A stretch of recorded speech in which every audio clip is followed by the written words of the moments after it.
vraiment avec un sentiment de satisfaction dont nous venons de clôturer cet atelier autour de partage d'expériences sur le transfert de la maîtrise d'ouvrage aux municipalités.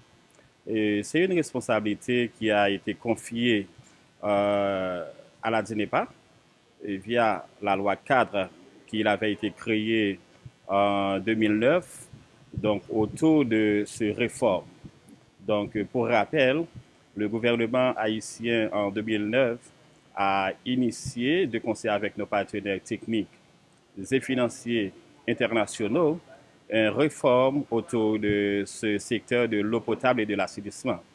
Et on a attribué à la DINEPA, disons, le rôle de régulateur, le rôle de contrôle et de développement de ce secteur.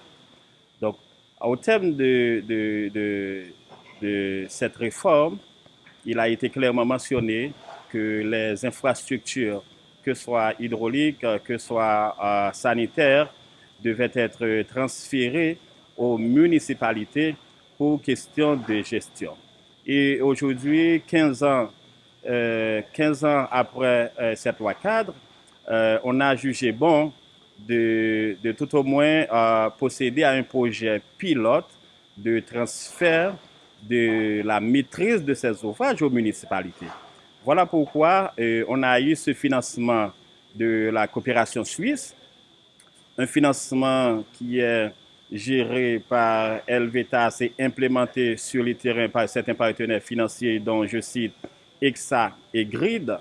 Donc on a eu de très bonnes expériences, de très bonnes retombées avec les mairies qui ont été concernées par ce projet pilote dans la région du sud d'Haïti.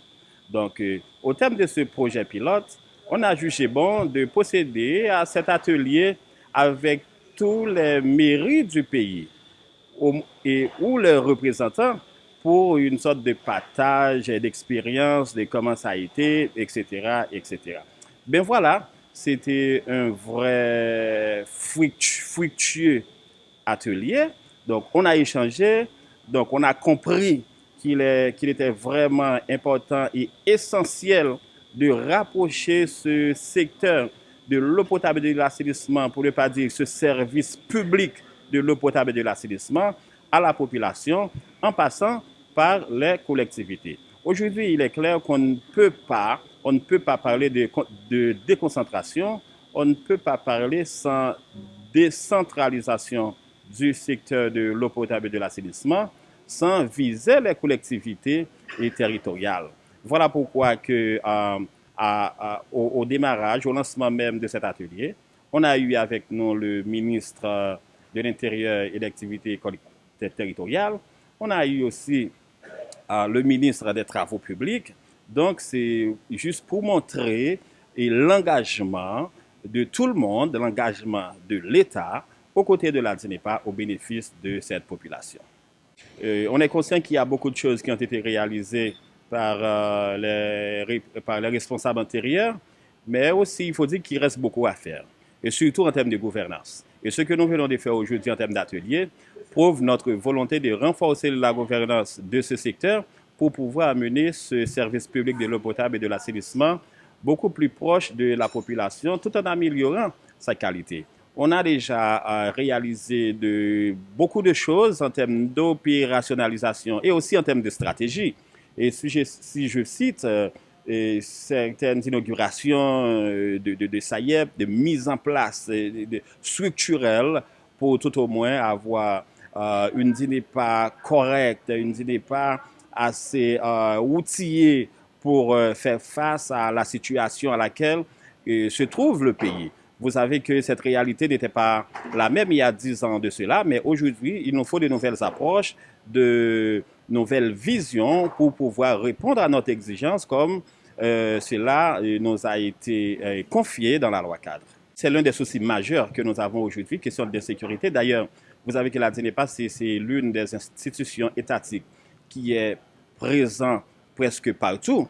Quand on a tout un ensemble de cadres techniques qui gagnent le terrain pour soit la supervision, le contrôle, l'exécution des travaux, ainsi que nos partenaires d'implémentation, les firmes d'exécution. Donc, vous pouvez imaginer quelles conséquences que cette situation de sécurité peut causer. Mais en dépit de tout, on essaie d'avancer avec de nouvelles stratégies, de nouvelles méthodes pour pouvoir rester vivant et auprès de la population malgré cette situation. Aujourd'hui, l'un des chantiers principaux que nous avons, c'est le renforcement de la gouvernance. Parce qu'aujourd'hui, on ne peut pas en sortir sans une bonne gouvernance, et quel que soit le secteur. Ce n'est pas même au niveau du secteur de l'eau potable et de l'assainissement. Là, je cite le secteur de l'eau potable et de l'assainissement parce qu'on est là. Mais on ne peut pas avoir des résultats palpables, bien qu'on a, quel que soit le niveau de financement, de technicité qu'on peut avoir, c'est d'avoir une gouvernance correcte pour répondre aux différents défis. C'est le plus grand chantier sur lequel on travaille aujourd'hui. Mais à part de ça, nous avons nos OREPA, nos offices régionaux d'eau potable et de l'assainissement, qui assurent l'opérationnalisation de certains projets de réhabilitation, de construction de réseaux. Si je cite actuellement, dans la ville du Cap-Haïtien, nous avons un financement de la BID et de la coopération espagnole pour réhabiliter et remettre en fonction le réseau hydraulique de Cap-Haïtien.